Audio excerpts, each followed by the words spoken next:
Assalamualaikum warahmatullahi wabarakatuh. Nama saya Ayu Sri Wahyuni dari Prodi S1 Kimia Konsentrasi Analis Medis. Pada kesempatan kali ini, izinkan saya untuk memaparkan presentasi mengenai protozoa usus 3 dengan bahasa Giardia lamblia.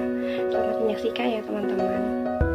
Nah teman-teman, selanjutnya kita perlu tahu dulu nih apa sih protozoa, karena yang akan kita bahas hari ini adalah mengenai protozoa usus 3.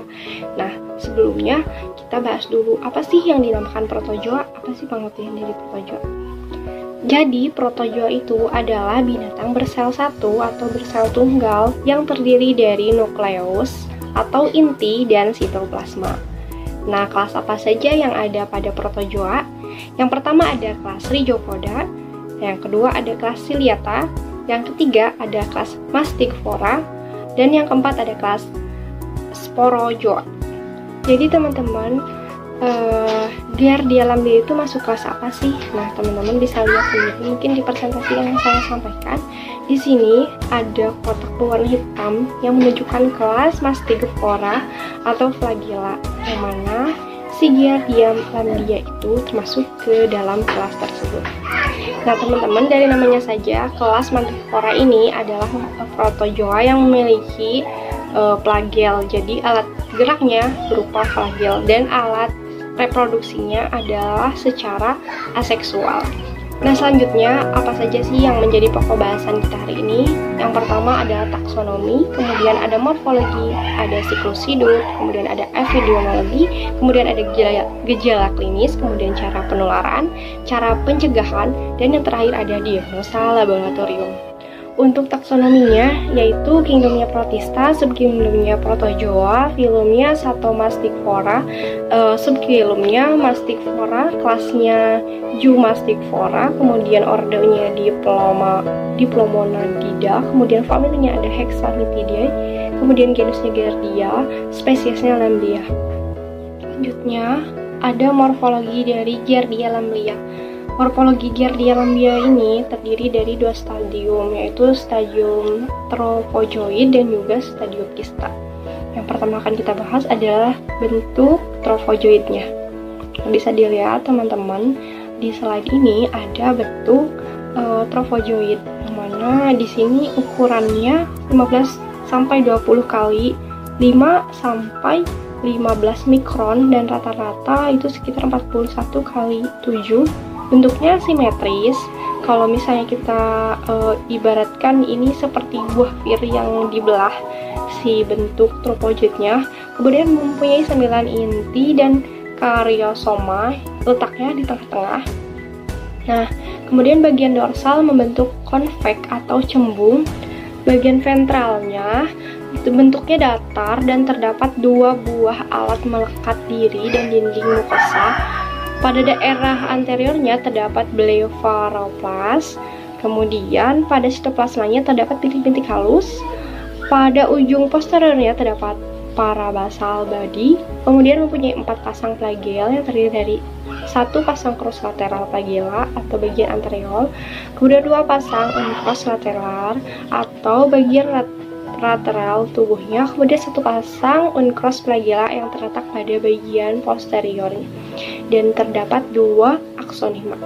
Nah, teman-teman bisa dilihat pada slide yang saya tampilkan. Di situ ada gambar trofozoid yang di sana ada lempeng penghisap, kemudian ada nukleus atau inti itu yang bulat, ada 4 pasang flagella, kemudian ada aksonema, ada parabasal, dan ada blefaroplas.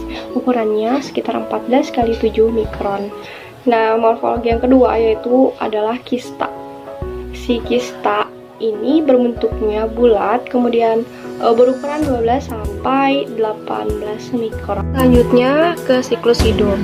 Nah, siklus hidup Giardia lamblia ini dimulai dari penularan, menelan. Ketika kita menelan suatu makanan, minuman yang mengandung parasit protozoa usus 3 yaitu Giardia lamblia dalam bentuk kistanya. Nah, kemudian ketika si kista tersebut masuk ke dalam saluran pencernaan kita, kemudian masuk ke dalam lambung, maka dinding kista tersebut akan mengalami penebalan dan akan pecah terkena asam lambung. kemudian dikeluarkanlah bentuk protozoidnya. Nah, si bentuk protozoid ini bisa dilihat nantinya akan segera membelah diri menjadi dua dan bergelombol dengan parasit lain. Itu selanjutnya, itu dalam dengkalan di sana bisa dilihat ya. Nah, itu membelah ketika si tropozoid itu membelah dua, nantinya akan terus membelah akan semakin banyak. Dan ketika dia itu bergerombol dan bergabung dengan parasit lain di dalam usus, nah itulah yang akan kemudian menimbulkan gejala dalam saluran cerna. Untuk bentuk tropozoid ini sebenarnya bisa dilihat teman-teman, bentuknya tuh mirip buah pir. Di sebelahnya memiliki cambuk atau flagela. Jadi sisi-sisinya itu memiliki flagela. Nah, fungsinya apa untuk flagela itu? Fungsinya untuk membantu bergerak, berenang bebas di dalam usus. Kemudian bentuk tropozoid ini akan kontak dengan cairan empedu, kemudian mengubah campuran makanan dalam enzim pencernaan, kemudian menembus dalam lapisan selaput lendir usus, kemudian sambil terus membelah, memperbanyak diri sampai bertahun-tahun. Nah, bentuknya itu ada yang mati karena enzim pencernaan dan bahkan akan berubah menjadi kista yang berdinding tebal dan keras ya. Dan kista tersebutlah yang biasanya dikeluarkan oleh usus melalui kotoran-kotoran manusia. Dan kemudian nanti kotoran manusia yang mengandung kista ini akan mencemari lingkungan, air, dan lain-lain. Kemudian apabila kita konsumsi air dan makanan yang mengandung kista tersebut, ya akan menimbulkan gejala. Selanjutnya ini masih siklus hidup yang di bawah bisa dilihat dari mulai bentuk kista, kemudian kista tersebut termakan oleh tubuh kita, masuk ke dalam lambung menjadi tropozoid membelah diri, memperbanyak diri, kemudian tropozoid itu bergabung dengan parasit lain dan kemudian dikeluarkan kembali oleh usus melalui kotoran yang mengandung kista dari Giardia lamblia. Untuk cara reproduksi dari Giardia lamblia sendiri, yaitu bentuk tropozoidnya berkembang biak dengan cara membelah diri. Kemudian bentuk kistanya berkembang biak dengan cara membelah inti, mulai dari 2 menjadi 4, dari 4 menjadi 6, dan lain sebagainya, memperbanyak diri. Selanjutnya ada epidemiologi.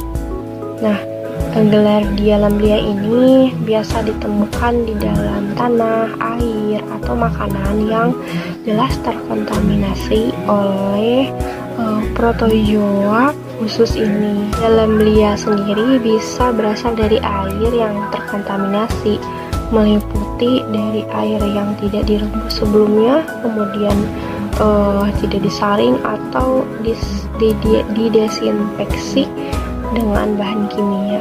Giardia lamblia ini adalah salah satu protozoa penyebab infeksi saluran pencernaan manusia. Protozoa ini pertama kali ditemukan oleh Leeuwenhoek pada tahun 1681 pada fesisnya sendiri. Nama lain dari Giardia lamblia ini adalah Lamblia intestinalis atau Giardia duodenalis. Kenapa disebut duodenalis? Karena protozoosis ini hidup dengan baik di usus duodenum. Giardia lamblia ini hampir 100% menyerang anak-anak. Hampir 30% di India menyerang anak-anak umur 6 sampai dengan 10 tahun. Kemudian untuk di daerah yang dingin biasanya menyerang pada golongan-golongan puber, sedangkan di daerah yang tropis biasanya menyerang pada anak-anak. Dan biasanya juga Giardia lamblia ini lebih banyak menyerang pada wanita dibanding pada laki-laki. Selanjutnya ada gejala klinik.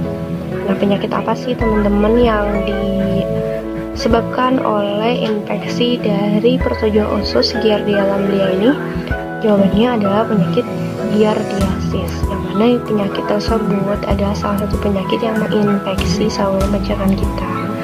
Nah, apa saja gejala yang timbul oleh si infeksi tersebut? Yang pertama, fungsi absorpsi usus menurun akibat mukosa yang tertutup oleh si Giardia lamblia, kemudian diare dengan lemak yang banyak, kemudian perut menjadi kembung akibat dari kelemahan otot usus setelah peristaltik yang meningkat, kemudian febris, kemudian adanya darah dalam feses tapi sebenarnya sudah menjadi hemolisis.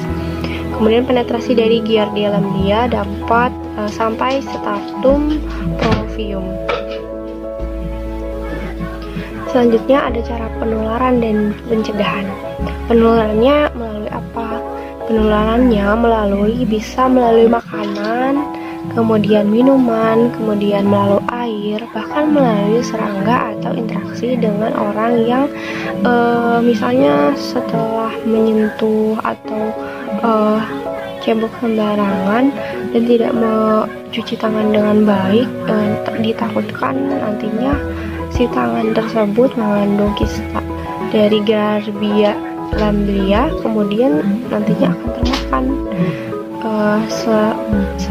Selanjutnya, kenapa bisa melalui serangga selain dari minuman, makanan, dan air yang terkontaminasi? Karena kan serangga misalnya lalat kan dia hinggap di makanan-makanan yang ditakutkan nanti ketika dia hinggap dia menempelkan si kista dari Giardia lamblia tersebut ke dalam makanan kita, yang akhirnya nanti bisa termakan dan menyebabkan penyakit untuk tubuh kita.